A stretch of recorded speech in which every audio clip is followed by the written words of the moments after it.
Marin came skipping down the corridor, practically bouncing with barely contained excitement. Sebas watched her approach with the fond expression of a grandfather greeting a beloved grandchild. "Did something happen, my lady?" "Butler, no, mentor." She caught herself and straightened. "I wanted to ask you something." "Why so formal all of a sudden?" "Because right now I'm addressing you as a student to her teacher." She smiled, shy, earnest. "Ask anything. If you happen to encounter the young lady Garnet Audria, please show her the horse you introduced me to. It belonged to her mother, I think she'd appreciate it." Marin's expression grew thoughtful. "And perhaps, talk with her a little?" "The other nephews are gradually settling in, but Lady Garnet seems to be keeping herself apart." "Ah." Sebas's weathered face creased with realization. "You're right. I hadn't noticed. My apologies." "Oh, please don't apologize, mentor." "And..." She hesitated.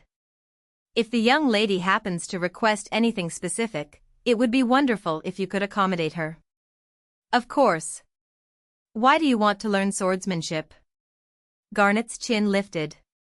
Her clear green eyes blazed with fierce determination. "I want to protect them. My older sister and the younger ones, I want to protect them myself." Sebas smoothed his lips thoughtfully, then nodded. "An excellent goal. I understand." He paused. "As it happens, I know a suitable instructor. Shall we begin tomorrow?" "Yes." Garnet's response came with passionate intensity. "I'll be there." "Why are you here?" Garnet had arrived at the parade ground with butler Sebas at an ungodly early hour, still bleary-eyed and half asleep. What she had not expected was to find Marin already present, stretching casually beside a tall, red-haired young man. "Oh. Young lady, no, wait. Junior Garnet." Marin raised both hands in exaggerated greeting, beaming. "You made it. Junior?" Garnet's voice sharpened dangerously. Marin's smile only widened. She turned to her companion. "Ubies, we use senior and junior rankings based on order of entry, correct?" "Naturally." The red-haired young man, Ubies, confirmed this with cheerful nonchalance. "You see?" Marin pointed at herself, then at Garnet. "I started training earlier, which makes me the senior. And you, having just arrived, are the junior. And this is supposed to be a night order? Our mentor is the former vice-commander of a real order." Marin's tone remained infuriatingly pleasant. "So the rules apply. Isn't that right, mentor?" Sebas, observing from a safe distance, pressed his lips together to suppress a laugh. "The rules do exist, yes." Garnet shot him a look of profound betrayal. He quickly found something fascinating to examine on the horizon. "Wonderful. Now then, Junior Garnet," Marin clapped her hands together. 10 laps around the parade ground. Begin." "Why 10? Swordsmanship is about endurance above all else. I've been running 15 laps every morning now." Marin squared her shoulders with obvious pride. "Humph." Garnet's eyes narrowed. "If I run more than 15, do I stop being the junior?" "Deal. If you run more than 15, we'll renegotiate." "Fine." Ubies drew his scabbard along the ground, carving a line in the dirt. "Start from here." Garnet marched to the mark, chin high. Up close, she noticed that Ubies, despite his imposing height and broad shoulders, looked roughly her age. "Humph. Got it." Hum. Ubies propped his sword over his shoulder and offered nothing more than a lazy acknowledgement. Garnet fixed her gaze forward, jaw set. HKK, hawk. 11.5 laps in, Garnet collapsed onto the grass, lungs burning, legs screaming. Under a nearby tree, Marin and the red-haired menace sat whispering to each other. Fury surged through her veins. She forced herself upright, trembling with exertion. Her heart pounded against her ribs. Her legs felt like they'd been filled with wet sand. She slapped her thighs and began walking, slowly, painfully, one step at a time.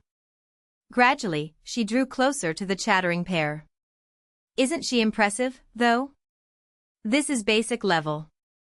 At first, I couldn't manage even this much. That's because my lady has less stamina than a puppy. What? A puppy? Do you have any idea how resilient puppies are? They never get tired. I meant a newborn puppy. Not a grown one. Excuse me? You want to experience the fist of someone with less stamina than a newborn? Oh dear, I'm strongly opposed to violence. Garnet averted her gaze, expression clouding. She tried to stride past with dignity, but her legs were too heavy. Her body had never been this uncooperative before. Lady Garnet, perhaps we should stop here for today? The gentle voice descended like a blessing from heaven. Garnet whipped around.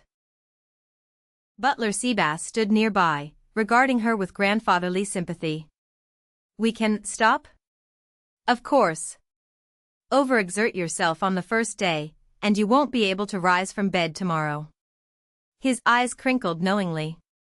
As some people have learned the hard way. Behind him, Marin developed a sudden coughing fit. After a moment, she rose and approached Garnet, smile firmly in place. 11 laps is excellent, Junior Garnet. 11.5, Senior. Don't shortchange me by half a lap. Garnet bit out the correction through clenched teeth. All right. 11.5. Well done. Marin's expression softened into something almost genuine. It'll get easier. Let's work hard together. Fine. The gentle encouragement only irritated Garnet further. She snorted dismissively and looked away. After finishing her workout and sharing breakfast with her mother, Marin descended to the second floor of the outbuilding. Perito emerged from his room, neatly dressed, clutching Daya's hand with one small fist and his bag of pastels with the other. Teacher, hello. Hello, teacher. Good morning, Daya. Good morning, Perito.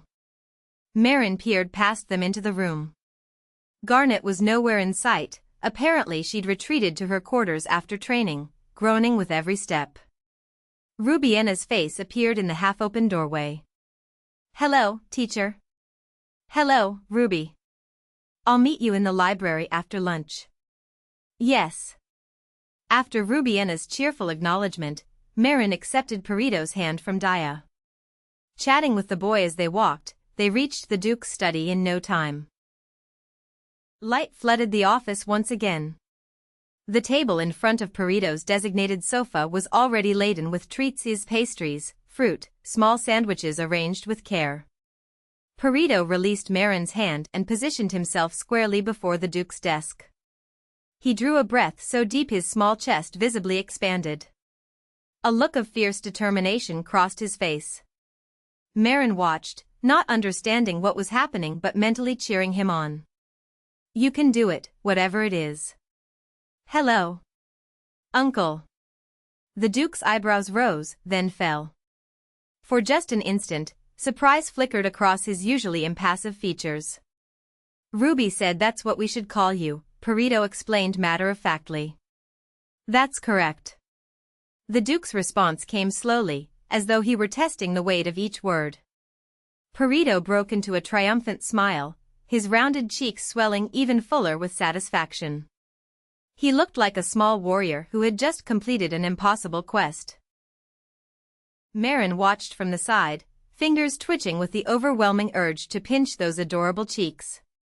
She was unreasonably proud of him for scraping together the courage to say that single word. Teacher, I'll sit here and draw now. Perito settled onto the sofa with practiced ease and selected a sheet of paper from the table. You go do work. Thank you, Perito. I'll give Uncle his report, and then we can draw together. Okay. Olive, standing nearby with an expression of quiet satisfaction, handed Marin the day's folder. She opened it, and her eyes brightened immediately. The opal had emerged.